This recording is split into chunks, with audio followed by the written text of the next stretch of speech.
सुनाओ BSE limited अब देखिए 2860 रुपए का प्राइसिंग हमें देखने को मिला एंड इसके अंदर जो तेजी है वो हमें पता है क्यों है। Hi this is Dev and watch traders diary. यहाँ पर आप उस खबर को लेकर नहीं कि इंडेक्स जो है वो शामिल होने वाले डेरिवेटिव्स में उसके रिगार्डिंग ये तेजी नहीं है। एक्चुअल बेसिस पर जो तेजी है वो अगर आप समझेंगे यहाँ पर जो बिजनेस है एक्सचेंज का उसको कोई डेंट नहीं है, उसको कोई हिट नहीं है ये ईरान और यूएस का, ठीक है ना, क्योंकि एक्सचेंज पर काम और बढ़ा है उल्टा ना कि घटा है। आप देखेंगे वॉल्यूम्स जो है वो लगातार इंक्रीज हो रहे हैं, कम नहीं हो रहे हैं। तो इसमें अपने आप में एक अलग बात है एंड दैट्स वाई, क्योंकि आज की डेट में अगर आप देखें आईटी में प्रॉब्लम है, फार्मा में थोड़ी सी बहुत दिक्कत देखने को मिल जा रही है, आप देखें ऑयल एंड गैस वहां पर प्रॉब्लम है। तो ओवरऑल अगर आप देखेंगे सेक्टोरियल वाइज कहां पर सबसे सेफेस्ट जगह बनती है एक्सचेंज, और एक्सचेंज में कौन इकलौता यहां पर है, एमसीएक्स हो गया, वहां एक अलग बात है। तो वही चीज अगर आप देखें ये जो बिजनेस मॉडल है इसका काम उल्टा बढ़ता नजर आए ना कि घटता, एंड वही चीज आपको जो है प्रोटेक्ट कर रही है। एंड अगर आप देखेंगे इस चैनल में जो लोअर ट्रेंड लाइन को हम संभाले हैं ना वो काफी इंपॉर्टेंट हो जाता है। अभी जो जगह बनी हुई है 2952 रुपए तक की जगह बनी हुई है बीएसई के अंदर। लेट्स सी कि यहां पर क्या हम 2952 को तोड़कर भी यहां पर ऊपर क्लोज दे रहे हैं। अगर ऐसा हो रहा है तो कहीं ना कहीं वो 3000 एंड 3000 रुपये के ऊपर का यहां पर जो प्राइस है वो बीएसई के अंदर आते हुए देखने को मिलेगा। साफ बात यहां पर समझ में आ रही है। अच्छा टेक्निकल है बॉस, अगर आप देखें 2800 एक अच्छा बेस भी बन चुका है। आप देखें 2800 के ऊपर टिक नहीं पा रहे, लेकिन एक जो है ना मतलब आज का जो दिन है उसने 2800 के ऊपर की क्लोजिंग दिलवा दी। अब हमारे लिए 2800 जो है वो काफी इंपॉर्टेंट प्राइस हो जाता है। ट्रेंड लाइन जो कि हमारे लिए इंपॉर्टेंट है हमने उसको सेफली रखा है। 2500 और 2550 रुपए की रेंज जो है वो हमको बहुत काम करते हुए नजर आई है। उसने हमको वापस से यहां पर ना अगर आप देखें हमको वापस से जो चैनल ब्रेक हमने एक दिन के लिए किया था वो वापस से हमें रिकवर करने में हेल्प करा। एंड जो न्यूज आ गई थी वो डेरिवेटिव वाली इंडेक्स की उसने भी हेल्प कर दिया। कुल मिलाकर स्ट्रांगनेस जो है वो बीएसई के अंदर लगातार बना हुआ है।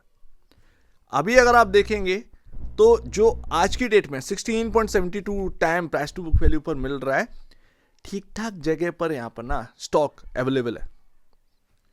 क्या बहुत एक्सपेंसिव है? नहीं। लेकिन क्या बहुत चीपर वैल्यू पर है? नहीं। क्वार्टरली नंबर्स थोड़ा सा दम दे जाएं तो ये हमें कंफर्ट बहुत ला सकता है, लेकिन आने वाले नंबर्स अब तैयारी है, मार्च गया अप्रैल में नंबर स्टार्ट हो जाएंगे, ठीक है ना। बाकी पी रेशियो भाई 53.03 पर है 60 के अगेंस्ट, तो ये सारे सिनेरियो जो है वो आपके लिए अच्छा बना हुआ है। कुल मिलाकर सबसे जो बड़ा जो आपको सपोर्ट मिल रहा है आज इस गिरावट में मार्केट की, उसमें अगर आप देखेंगे कौन से बिजनेसेस जो है वो सस्टेन कर सकते हैं, वो आपके एक्सचेंज का सबसे बेस्ट है, ब्रोकरेज कंपनी का सबसे बेस्ट है। ये आपको जो है एक प्लस पॉइंट आपको देते हुए मिलेंगे। अगर ये नीचे भी खुल गए तो इनके अंदर रिकवरी का भी एक मूव प्ले होगा। तो अभी एक तरीके से कह सकते हैं मनी फ्लो जो है वो बीएसई के अंदर बना हुआ है, क्योंकि ये जो ईरान वर्सेस यूएस है ये दिक्कतें इतना आसान नहीं है, इतना जल्दी सॉल्व होने का लग नहीं रहा है। और अगर हो गई तो और भी अच्छी बात है, और नहीं हुई तो फिर यहां पर ना सबसे बेस्ट स्टॉक जो है प्ले करने के लिए इस मार्केट के अंदर वो सिर्फ और सिर्फ बीएसई और ब्रोकरेज कंपनी के स्टॉक्स हैं, इससे ज्यादा और कुछ नहीं। बाकी मैं तो हमेशा कहता हूं कि बीएसई अभी कोई बहुत हैवी एक्सपेंसिव वैल्यू पर नहीं है। 1,16,000 करोड़ का मार्केट कैप है, इतना तो आप दोगे ना। और वैसे भी बीएसई जो है वो अपने आप को धीरे धीरे मजबूती कर रहा है। नई इंडेक्स आ जाएगी यहाँ पर एफएनडो के अंदर, तो आप देखेंगे उससे आपको जो है काफ़ी आसानी मिलेगी, ग्रोथ आपके सामने देखने को मिलेगी। कुछ नहीं तो कुछ तो हेल्प करेगा। तो ये सारे फैक्टर्स जो है वो आगे के लिए काफ़ी यूनिक है। बाकी अगर आप देखेंगे म्यूचुअल फंड का जो डेटा है वो आ चुका है, आज 10 मार्च है, तो वो यहाँ पर आप देखेंगे निपॉन इंडिया 4% के आसपास अपनी होल्डिंग बढ़ाते हुए नजर आए। एंड अगर आप देखेंगे हाँ आज उम्मीद है कि डेटा आ जाए तो आ जाए, अदरवाइज कोटक अपना बेच बाच कर निकल गए हैं। एक बड़ा होल्डिंग जो है वो कोटक ने बिल्कुल बेच के रखी है। अगर आज डेटा ये कोटक का अपडेट नहीं होता है, यानी कल के दिन ये श्योरिटी कहीं ना कहीं हमें मिल जाएगी, कोटक या तो एग्जिट कर गया है या फिर कोटक यहाँ पर ना जो डेटा अभी अपलोड नहीं हुआ है आज के शाम तक हो जाए तो हो जाए, अदरवाइज कोटक बेच के निकल चुके हैं, ये बात यहाँ पर ना साफ हो जाएगी। तो ये ध्यान रखिएगा। लेकिन कोटक अगर निकले होंगे तो एक बड़ा पैसा निकला होगा मार्केट से, वो स्टॉक से, क्योंकि अगर आप उनकी होल्डिंग देखेंगे तो बहुत बड़ी होल्डिंग है, लेकिन बेचेंगे नहीं यार, बिकॉज ऑफ बेचने का कुछ है नहीं है, बेचने को कुछ है नहीं है। मेरे ख्याल से अपडेट हो जाने चाहिए। बट अगर आप देखेंगे एसबीआई बैंकिंग 120% अपनी होल्डिंग बढ़ाई। ऐसे कुछ कुछ फंड हैं जिन्होंने बहुत स्पीडली यहाँ पर ना बीएससी को बाई किया है। 25% एचएसबीसी मिड कैप फंड ने, 10% आपका multi cap fund ICICI prudential का, उन्होंने अपना होल्डिंग बढ़ाई है। तो ये म्यूचुअल फंड की खरीदारी जो है वो तंगड़े में हुई है। बस अगर कोटक का डेटा और मिल जाए तो साफ हो जाएगा। लेकिन अगर आप देखेंगे कोटक का जो सेल रहे, अगर हुआ वास्तव में कोटक बेच के निकले हैं, तो जो जितनी रकम वो बेच के निकले हैं ना, उतनी खरीदारी नहीं हुई है, ये ध्यान रखिए। क्योंकि उनकी जो वैल्यू है वो करोड़ों में है। ये आपके सामने नंबर्स निकल कर आ रहे हैं, ये रहा, जोड़ोगे तो लमसम 3-3.5 हजार करोड़ के आसपास का वो नंबर बन जाएगा। 3-3.5 करोड़ के आसपास का नंबर जो है वो बन जाएगा। तो देखते हैं आज शाम तक या कल, आज रात तक ही आ जाए भाई। कोटक के ऊपर नजर रहेगी, क्या कोटक यहाँ पर होल्ड कर रहे हैं या फिर बेच के निकले हैं। तो ये ध्यान रखिए, एक तरफ शायद हो सकता है बिकवाली हुई हो, लेकिन एक तरफ एक जोरदार खरीदारी भी हुई है, लेकिन उतनी नहीं जितने की कोटक एक्चुअल में बेच के निकला होगा। तो वो देखते हैं एक्चुअल में क्या है।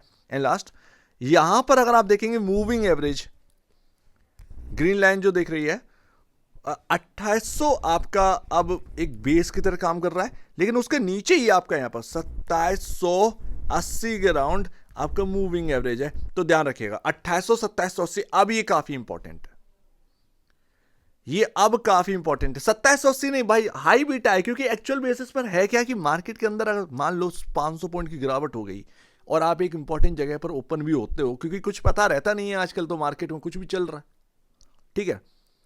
तो अगर ऐसा होता भी है तो हो सकता है वो 2780 नहीं 2770 या 2765 ऐसी जगह पर ओपन हो और एकदम से यहां पर रिकवरी आए, लेकिन है इंपॉर्टेंट जगह पर। तो ये ध्यान रखिए 2800 2780 2770 मान लो, ये काफी इंपॉर्टेंट रहेंगे अभी के हिसाब से। मूविंग एवरेज प्लस 2800 आपका एक बेस, जो एक आप निकाल नहीं पा रहे थे 2800 आसानी से, हम उसके ऊपर हैं, तो अब वो हमको सपोर्ट करेगा 2800। तो ये ध्यान रखिएगा। बाकी अभी जो अपर ट्रेंड लाइन है 2952 यहां तक की जगह ओपन है। उम्मीद है शायद हमारे सामने ये प्राइस आराम से देखने को मिल जाए। तो यहां पर कोटक का इंतजार है म्यूचुअल फंड का। इनर साइड अगर आप देखेंगे बीएससी तो काफी अच्छी देखने को मिल रही है। मनी फ्लो यहां पर अच्छा खासा हो रहा है बिकॉज ऑफ बिजनेस सस्टेनेबिलिटी।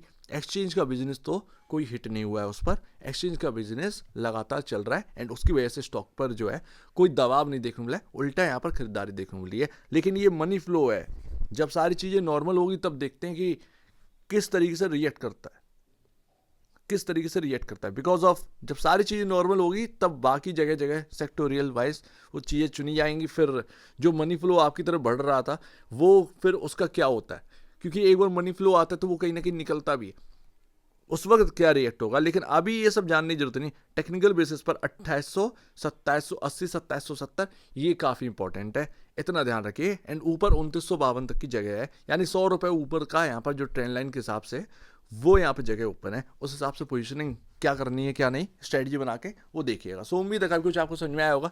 एक बार निवेश से पहले या बीच पहले अपने ब्रोकर एडवाइस से जो सलाह लीजिएगा, खुद की स्टडी करेगा, उससे बेहतर कुछ भी नहीं है। खुद की स्टडी मस्ट है, तो आप दीजिए वीडियो देखिए। वो तो धन्यवाद दोस्तों।